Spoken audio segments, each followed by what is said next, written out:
face value, the text messages are still concerning for a number of reasons. For example, what is the value to policing of offering advice on how to avoid arrest regarding somebody who has an active warrant outstanding? Is that standard police strategy? Is the enforcement of warrants done uniformly throughout PPB? So let's start with doing a brief recap of what we've done to address the matter so far. In order to investigate potential bias in the PPB thoroughly, we've called for an internal investigation concerning communication on all sides.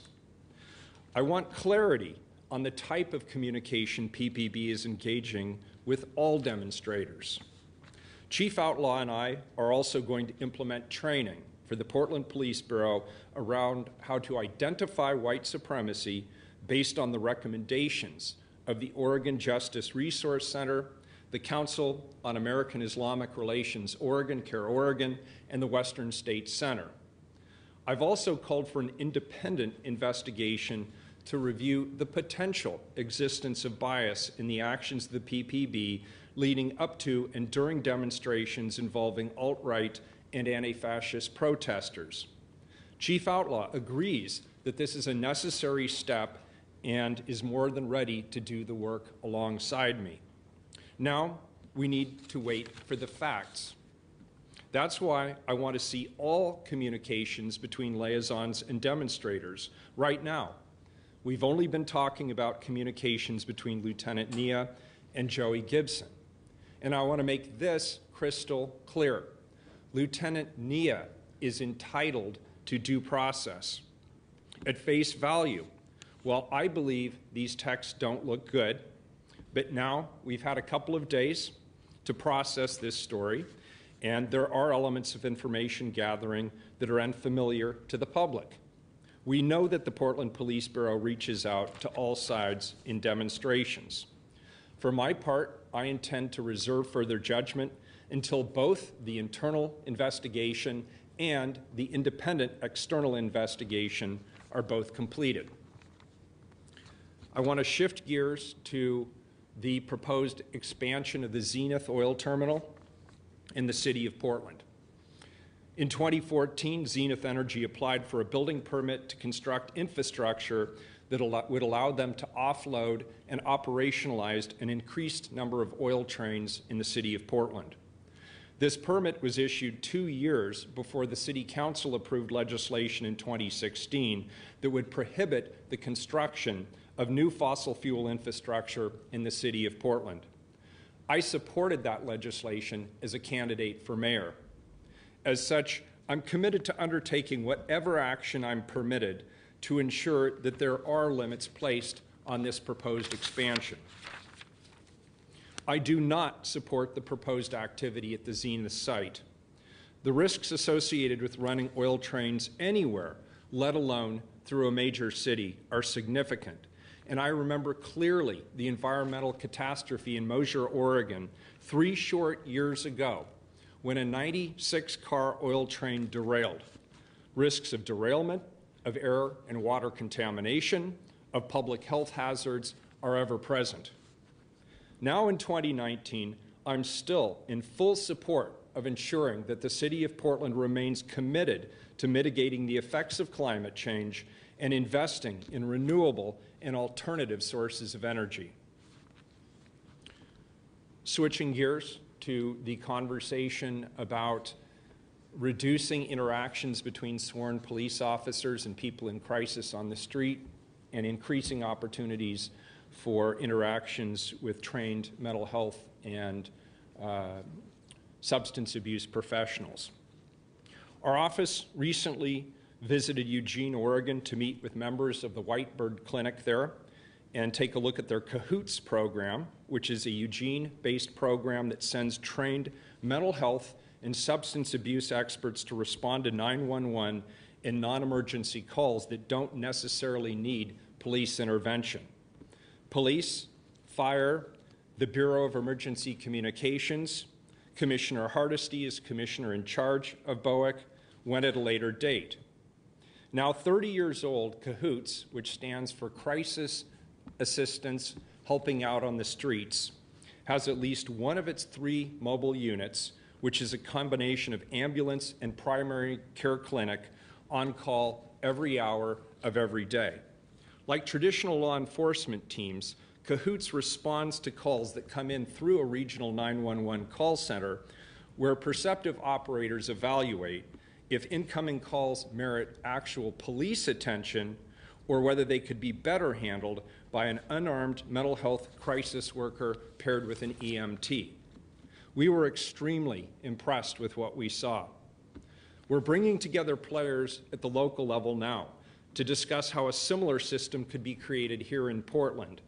We understand that some of these pieces already exist in our community. We have the service coordination teams, the behavioral health units, we have Project Respond, we have Cheers, and other pieces of this, but there's no clear coordination the way there is with the CAHOOTS program.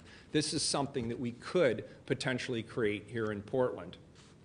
Our office has pulled together agency and bureaus to begin this important conversation, including the Joint Office of Homeless Services, Multnomah County, the County Health Department, the Police Bureau, Fire, BOIC, and Commissioner's offices. I don't know if there will be a specific ask in this budget cycle. We're still in a preliminary place, and we're looking at how we can best fill the gaps in our system. Relatedly, I went out with 211 a week ago, and I learned that welfare checks are still overwhelmingly conducted by sworn officers here in Portland. In Eugene, by comparison, they found a way to change that. We're going to keep exploring that as well.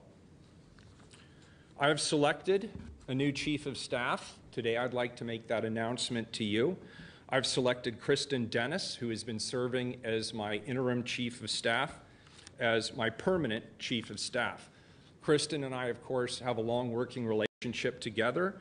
She was my policy director when I was the state treasurer, and later she was my chief of staff. She's been serving of late as a deputy chief of staff, followed by her term as interim chief of staff.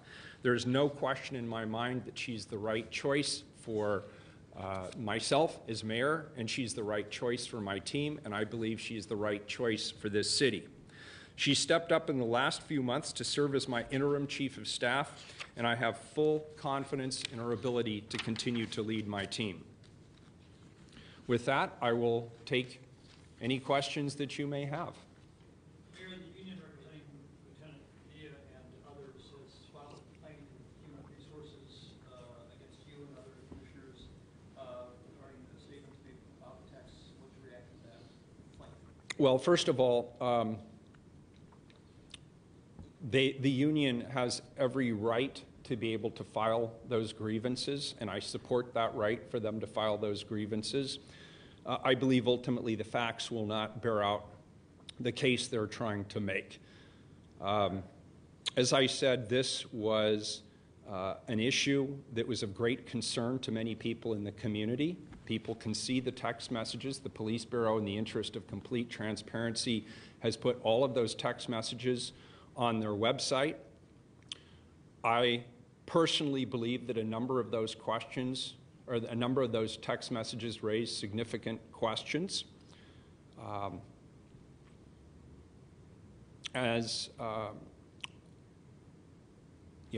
would, for example, point out the issue of warrants. Is it police policy to coach some people on how to avoid arrests when a warrant for their arrest has been issued?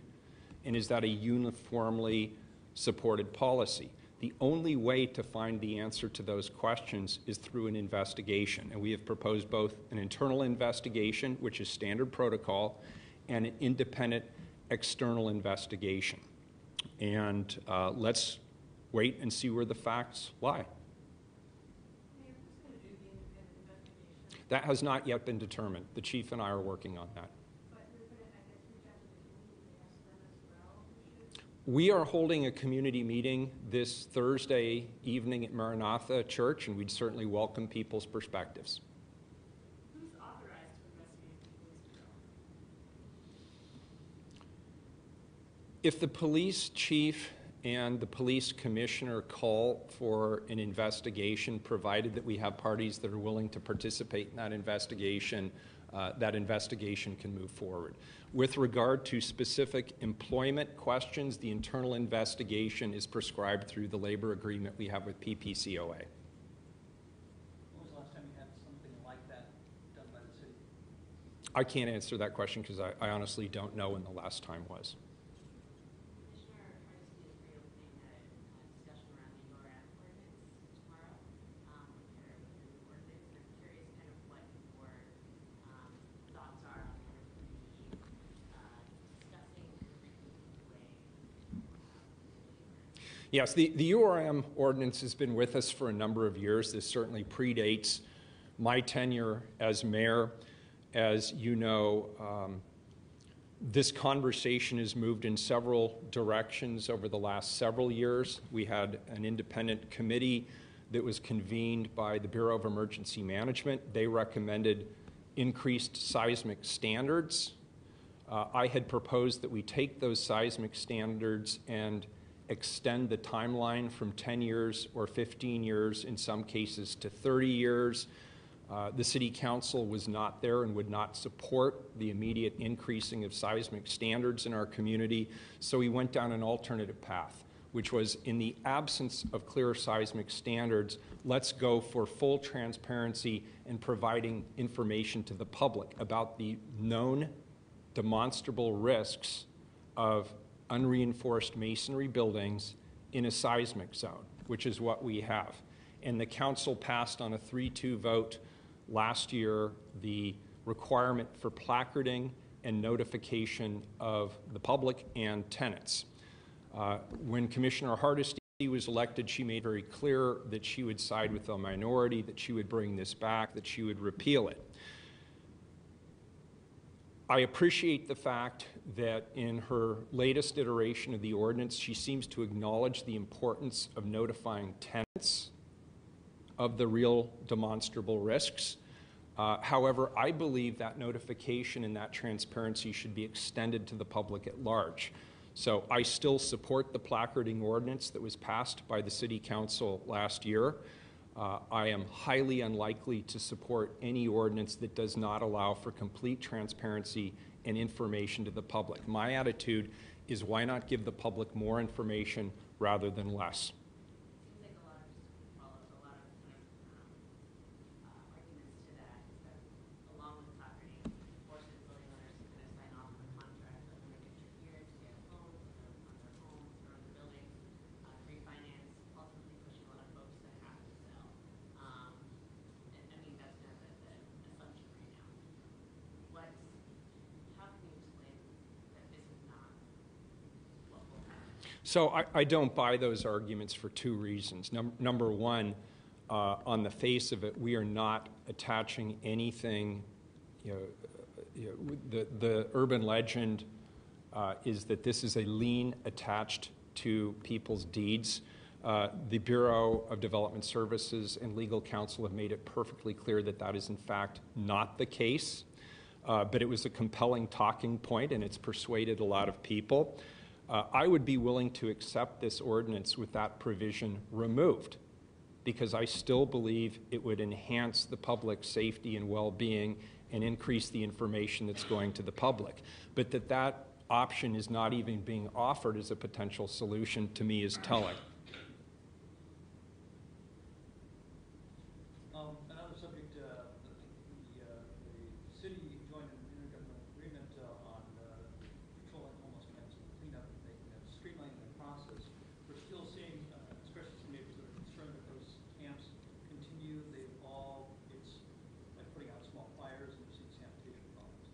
Is that system working fast enough for you? What can make it work faster? I know you're in transition as far as the city taking the entire system. Explain how that's working out. And here's some neighbors. Yeah, well, first of all, this is a much bigger question than just the appearance of public right-of-ways. So let me step back and tell you that my administration is approaching the issue of homelessness and the issue of public safety and the issue of livability with a sense of tremendous urgency. With regard to homelessness, we have doubled the funding that goes towards that program, particularly the Joint Office, which focuses on prevention. Last year, 6,000 people received those prevention services and did not become homeless. We increased funding dramatically for the transition from shelter and from the streets into housing. Last year, 5,000 people were transitioned from either the street or shelter into permanent housing. We secured a new source of revenue through the business license tax, and that was a conversation that we had in collaboration with the business community that pays that tax. We have focused on the kinds of services that need to be provided, whether it's behavioral health, whether it's treatment services, whether it's domestic violence services. We have, in combination with the county, addressed those types of issues. On the livability front, at last month's press conference, I identified a number of initiatives that we were pursuing, including 2,000 more trash receptacles throughout the city, teams that could go around to homeless camps and keep those camps clean, and we've significantly increased the number of camps that we're able to process in that way. We've talked about volunteer efforts around the city to keep the city clean, including weekly cleanups with our partners at Solve, called the Keep It Pretty Rose City Initiative. We negotiated a new intergovernmental agreement with ODOT so that the city of Portland could take up ownership of those right-of-ways in terms of keeping them clean. That agreement went into effect on January 1st. I will say in the last several weeks it has gotten noticeably worse because during the weather emergency or the winter storm warning, we suspended all cleanup operations. And so that did allow things to get a little worse than they might otherwise, but we are now back and focused with more resources. You asked me, is it fast enough? No, it's never fast enough.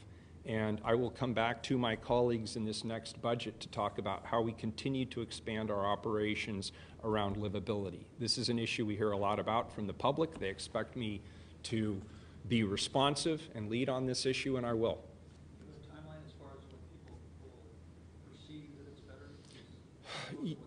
I don't have a specific timeline because people will perceive it where they see it in front of their own homes.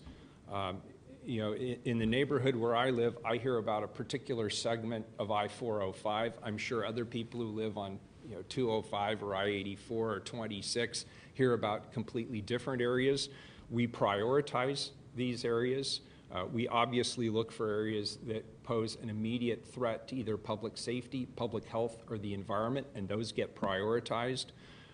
It's my understanding that this week the focus has been predominantly over on I-5 on the east side of the river.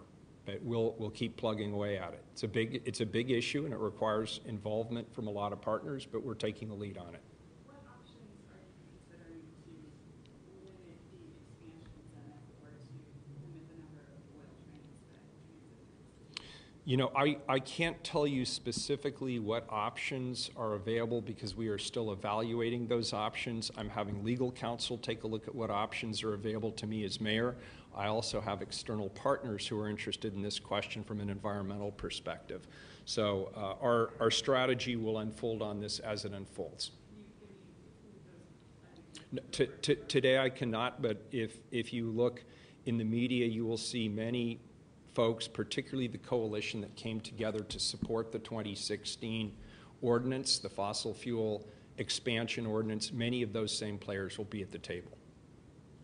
Mr. Mayor, on the outside review of crowd control, it sounds like you're only looking at the issue of potential bias. You're not looking at the larger issue of crowd control tactics. Is that right? Because as you know, people have been calling for some sort of more extensive review or discussion of those crowd control tactics for a long time, long predating text messages. So, Nick, I might lean on you for just a sec on the specifics, but the crowd control directive is separate from what we're talking about here. This is a new independent external investigation, and it is focused narrowly on the question of communications between the police bureau and those who are planning any demonstration in the city of Portland. What is our policy? Is it an appropriate policy? Is the policy uniformly implemented, or is there any bias in terms of how we implement this policy? And what does the Bureau actually get out of this policy in terms of information? And is it worth it? Right now, the most valuable thing our police bureau has is trust. And we're in an era where policing is under siege. And when we have situations like this where it calls into the question the potential for bias within the police bureau, that's very problematic. Now, I know our police bureau, the men and women there, work very, very hard to build trust, and I see them do it every day in lots of different ways. And then we run into a bump in the road like this, and the wheels come off the proverbial car, and we have to start all over again and scrape our way back. I believe more transparency is a good thing, and I know there will be some people who say, well, by calling for an investigation or by calling for more transparency or by even commenting or raising questions about things that people in the community are already commenting on and already raising questions about, that somehow calls into question my support of the work that the police bureau does or my knowledge of the work that the police bureau does. People should not take it that way. They should take it as my sincere attempt to live up to the promise I made when I ran for this office, that our police bureau would be transparent, it would be accountable to the public that it serves, it would be relevant to the types of issues that we're facing on the streets of this community, and it would be reflective of the community we serve. And I aim to live up to that promise that I made. What's the timeline for concluding the police bureau's investigation into the injuries that took place during protests over the summer? I don't have the answer to that question, but I could probably get it for you. I don't have it here with me today, I'm sorry, but I could probably get it. Nick, could you possibly follow up on that? Or Burke? Okay. So you met with Joey Gibson in May of 2017. Why was Lieutenant Nia asked to arrange that meeting between you and Gibson? So that is a meeting that I did attend that meeting. I remember it. I would describe it as completely useless from my perspective. By the time I left the meeting, I wondered why I was there. And You said you attended, you asked. yeah, I did. You asked for, right? Yeah, what I had asked for, remember, this was in the wake of some other issues that we'd had. We'd had lots of people coming into the city. We'd had lots of these demonstrations.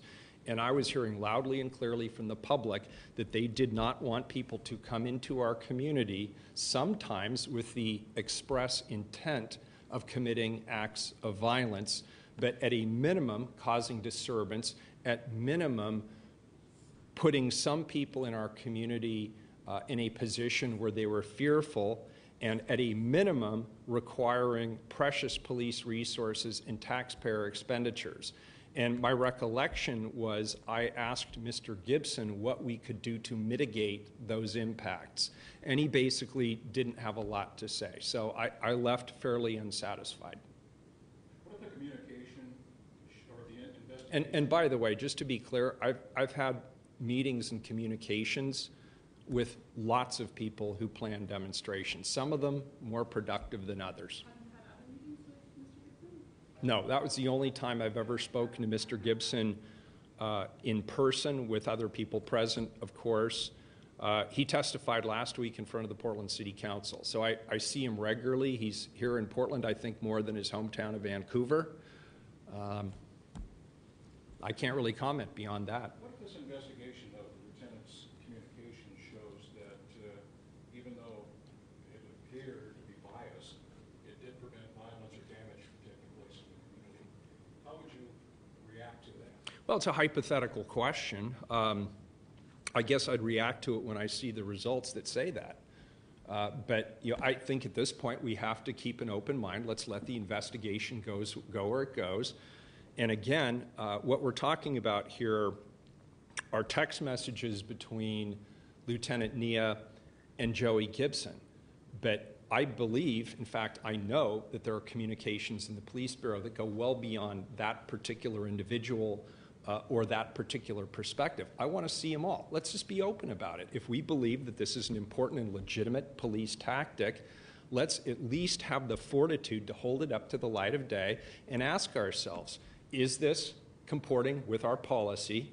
Is this a good policy? Is it uniformly enforced? And is the value that we're getting from this as a police bureau worth it?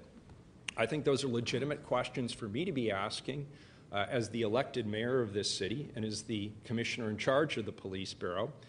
And we'll see where the investigation goes.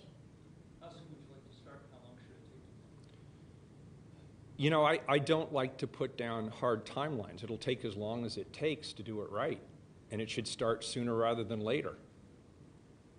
Has this changed the way that you're approaching or thinking about protests that are inevitably going to pop up once the race? Could you be more specific? I'm not sure I quite understand the question. Last year, you brought up this ordinance to change rules around presidency. Yeah. And then we had an ordinance or kind of resolution around against white supremacy, which kind of mentions groups that come to our city. Has most recent events impacted the way you think about policing, or at least working with the community before future marathons come? I don't know if it's changed my perspective. It's certainly changed the sense of urgency. I think a lot of us hoped that this dynamic of protest and counter-protest wasn't something that was going to be constant and continual, but it is, and we have to live with that reality. The ordinance that we passed a couple of weeks ago called specifically for training on the issue of white supremacy. And I'll just say this, if it's good enough for my police bureau, it's good enough for me. I will also attend that training. But I think it's important to have that perspective, particularly in an environment where our city is becoming more diverse and more of my constituents are asking me, what is our specific strategy with regard to white supremacy, and what specific changes are we planning on making in terms of how we make sure that this community is welcoming and safe for all people. And again, I realize that sometimes just asking the question is controversial. But I believe it's a question whose time has come. We need to ask it, and I'm asking it.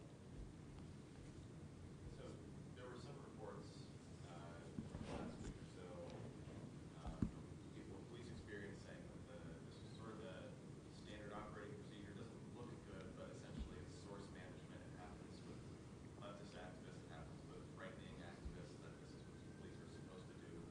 Do you have a judgment on whether it was an overreaction in light of that? Well, first of all, let me be clear. No, I do not believe it is an overreaction. And if you look at the response of my constituents and my community to the text messages, I would argue that no. Calling for an investigation, calling for an independent look, raising the questions about what are our policies and are they being adhered to and are they being uniformly enforced, those are completely legitimate questions to be asked. By the same token, it warrants stating that the lieutenant involved in this situation is absolutely entitled to due process.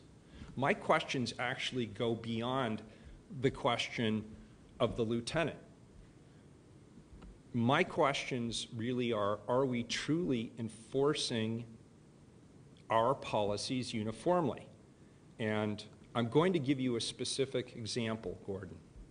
I stood before all of you last month, and I told you that warrants are uniformly enforced in this city. And I told you, based on information that I received from the Police Bureau, that it was in fact a requirement of police officers to enforce warrants. That was a conversation, the context was an investigation around the arrest of homeless individuals in our community. Do you remember that conversation? So now I see text messages that legitimately, just black and white on their face, call into question whether or not, in fact, that is true. Either warrants are required to be followed up on and they are uniformly enforced, or they are not. Which is it? Doesn't this at least warrant further investigation? I think it does.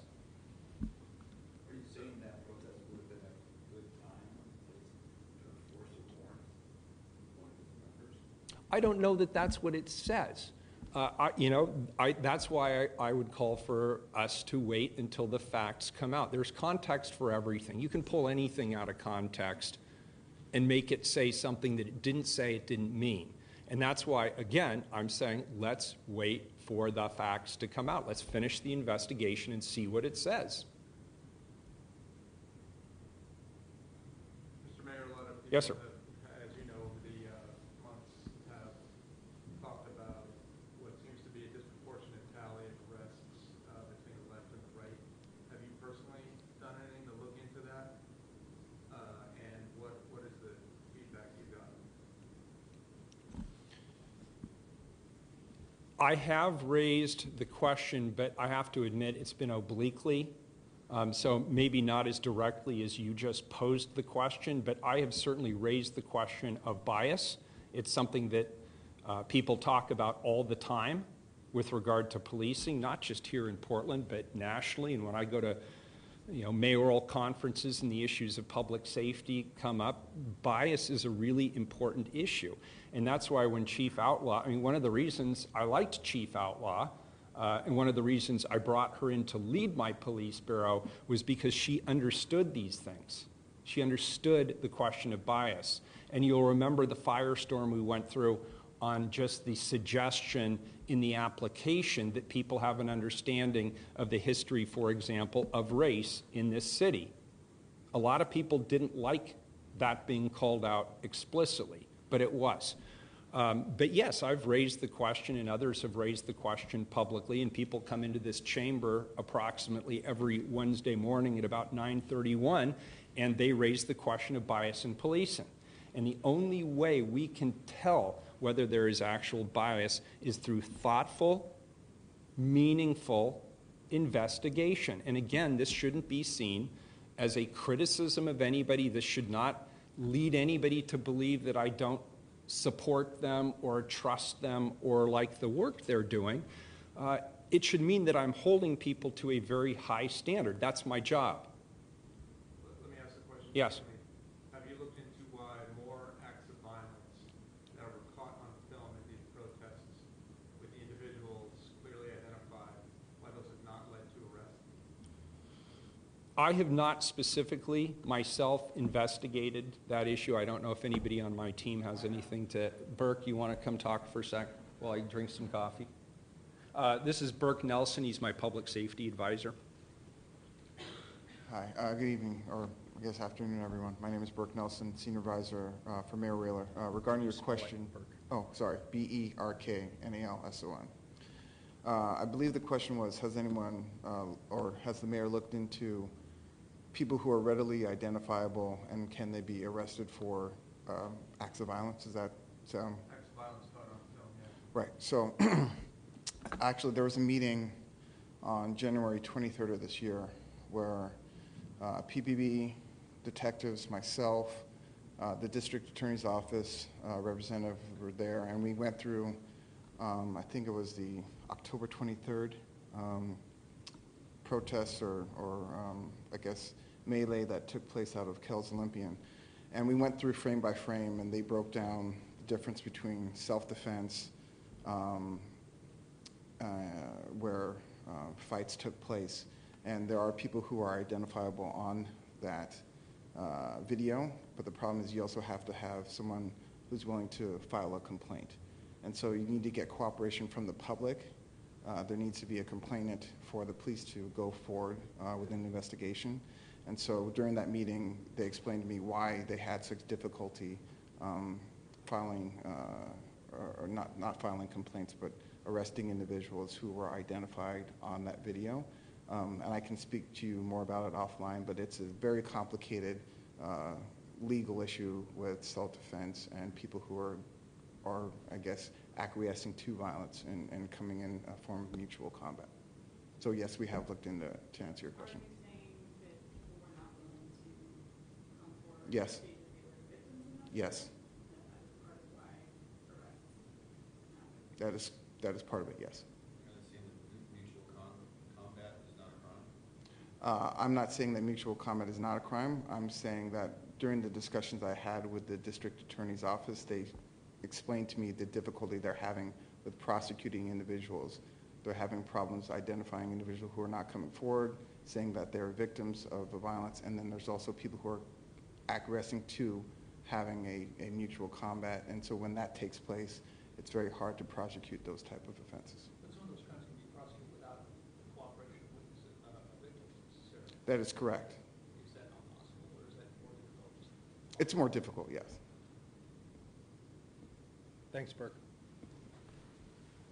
Mayor, can I ask you, switch gears, why doesn't Michael Cox work for you? That's a personnel matter. And did you ask for his resignation? That's a personnel matter. I can't answer that, Gordon. Is there a reason you can't discuss it? Yes, Can you tell us what the reason is? yes, it's a personnel matter.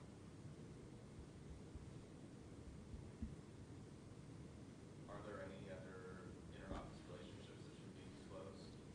Does anybody have any disclosures they'd like to make? Seeing none, nope, good, we're good.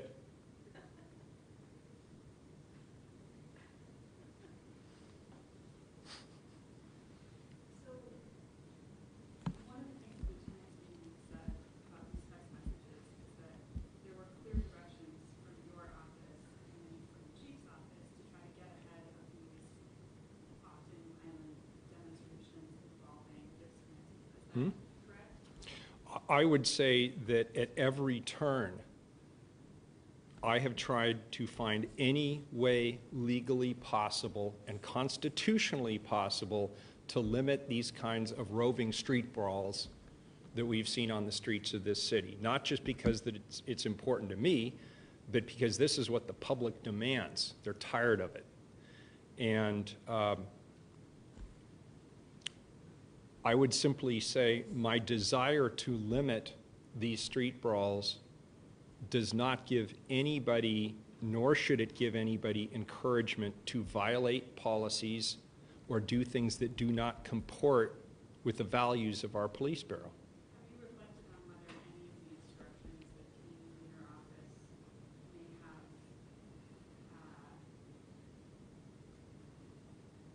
placed pressure?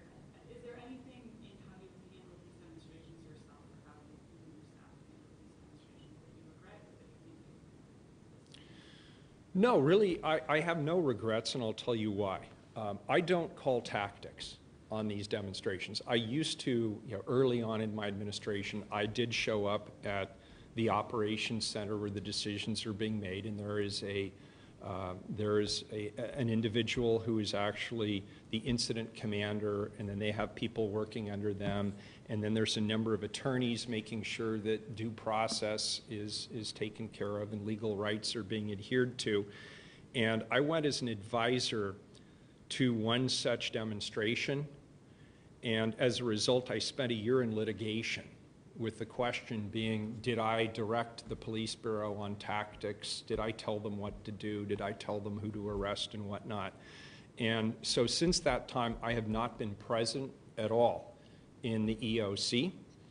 I see my view when it comes to street demonstrations being providing top-line strategic oversight, expressing, and in my opinion, I've been very public about what my preference is and what I believe the people that I'm elected to serve want, and I leave the operationalization of those tactics to the police chief. She is the boss when it comes to tactics, particularly when it comes to enforcement of our crowd control directives. I don't make those shots in the field. Sorry, call those shots in the field. I think the police bureau have been in negotiations to settle the ACLU case regarding the alleged kettling I'm sorry, I don't, Gordon, I don't know the status on that.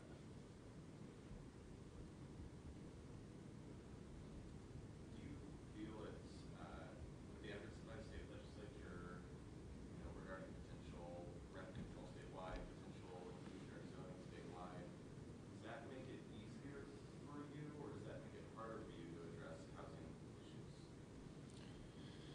That's a very provocative question. I believe at the end of the day, it makes it easier. I was in Salem yesterday testifying on behalf of Senate Bill 608, and all of my colleagues on the City Council have joined me in supporting Senate Bill 608. Just as a reminder, Senate Bill 608 provides a framework for just cause eviction that is statewide. It also provides a rent stabilization strategy that is, again, statewide.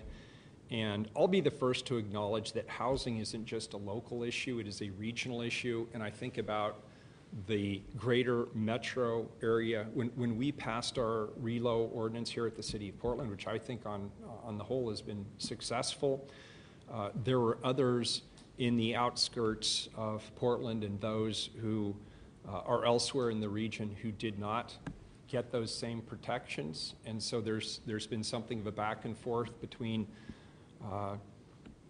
housing and the development community about what's the right balance regionally.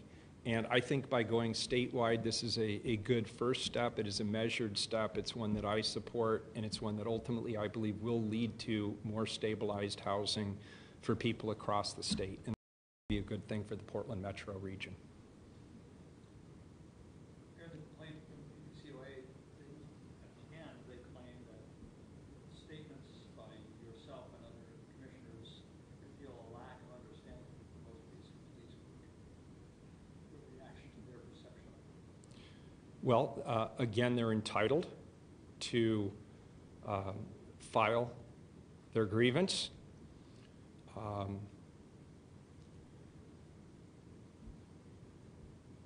I don't agree with the premise of their statement. I believe over the last 2.5-ish years, I've worked very hard to understand what the Police Bureau does, what their needs are.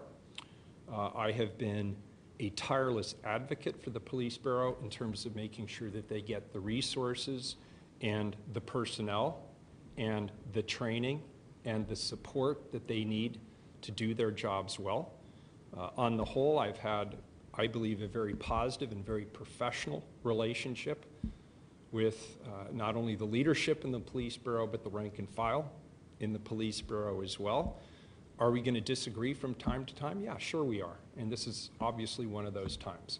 And that's why I think it's important for us to pull ourselves out of this conversation and have an objective, independent look at our policies and our procedures and how those policies and procedures are implemented. I think that strengthens us all. Any update on the Major League Baseball effort? I have not received any updates of late. No, I don't have anything that's current from the last time we spoke, Gordon.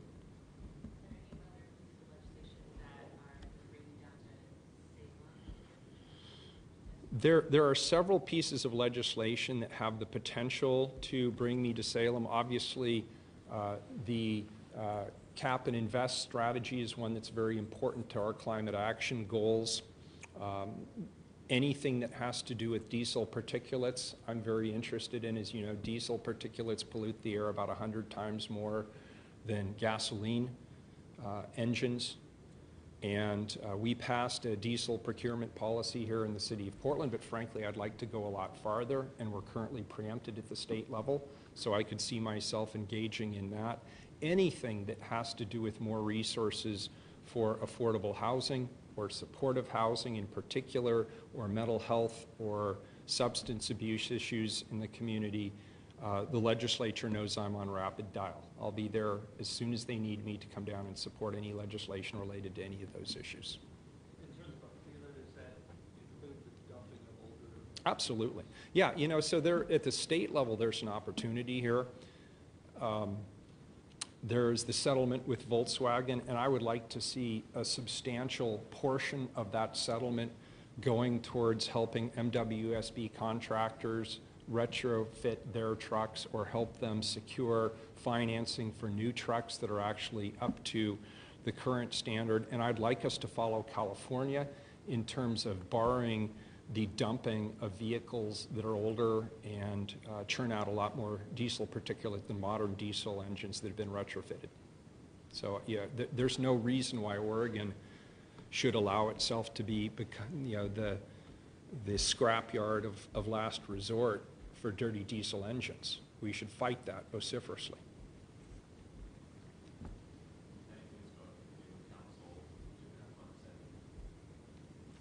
You know, it's a good council. We're moving very quickly on a whole host of fronts. There's no question the dynamic on the council has shifted, but I think it's opened up some important opportunities. Obviously, we had a disagreement over the Joint Terrorism Task Force. I think there'll be some disagreement around the edges on the unreinforced masonry policy. On public safety, there's no question that my colleagues are going to keep pushing us towards finding new and innovative solutions to take police out of frontline responsibility for people who are in crisis on the streets and find alternatives, and that's why I'm really excited about this CAHOOTS model in Eugene. But I think there's a lot of energy on this council, there's a lot of dedication, and I think it's going to be fun. They're going to be a fun group to work with. Any reaction to the JTTF vote? That's a perspective. Will it still work? I still think it was, I of course voted to, well, I didn't really, I voted for us to stay in the Joint Terrorism Task Force. I don't believe my colleagues made a very compelling case for us to withdraw. The two main arguments in favor of withdrawing, number one, we wouldn't be associated with what goes on the Joint Terrorism Task Force. I thought that was a weak argument. I believe that if you want to bring your priorities to the table and you want to bring your values to the table, the way you do that is you show up at the table and you engage. And so I was disappointed that my colleagues instead decided to walk away from that table. I think that was a missed opportunity. And the second argument I heard is that the JTTF isn't transparent. Well, if the JTTF continues to exist without us in it, it's even less transparent than the JTTF existing with us in it and our ability to control the policies and the priorities and the values that are espoused at the table. So on the whole, I felt that staying in would further the public safety and the well-being of the community. As police commissioner, that's my top priority, period. Is there anything notable in the budgets of the bureaus under you that the request budgets are out, anything we should be looking at? Gordon, the main thing that I would encourage everyone to look at, and that includes all of us here at City Hall and those who are advocates in the community who are looking forward to lots of new programs. We will not have substantial budget resources this year. And if we want to continue to prioritize the issues that are pressing in this community, like the homeless crisis, like some of the livability issues that people have talked about, which have been raised during this press conference, we're going to have to use our ongoing resources in a very, very careful manner. There will not be a lot of room in this budget for new programming. Why not? Number one, business licensing fees have gone down precipitously, as one would expect. We're now off the growth curve in this economic cycle. We're now at a plateau in the economic cycle, and when we plateau, the business licensing fees tend to be soft, and costs associated with operating the city of Portland are going up at a much faster rate than revenues are rising. We have structural deficit, and part of my objective as mayor is to, number one, identify that deficit, and we've reformed the budget process to go more to a programmatic, zero-based budgeting model, if you will, and that's already exposed some fiscal weakness in the Parks Bureau, and I believe that kind of weakness may exist in other bureaus as well, so I'm pleased that we've moved to a new model insofar as it exposes fiscal problems. I'm not pleased insofar as those problems are mine to fix. And so we'll have to keep pushing forward on that. That's going to be a major theme of this budget, is making sure we get to fiscal stability before we really get into a down cycle.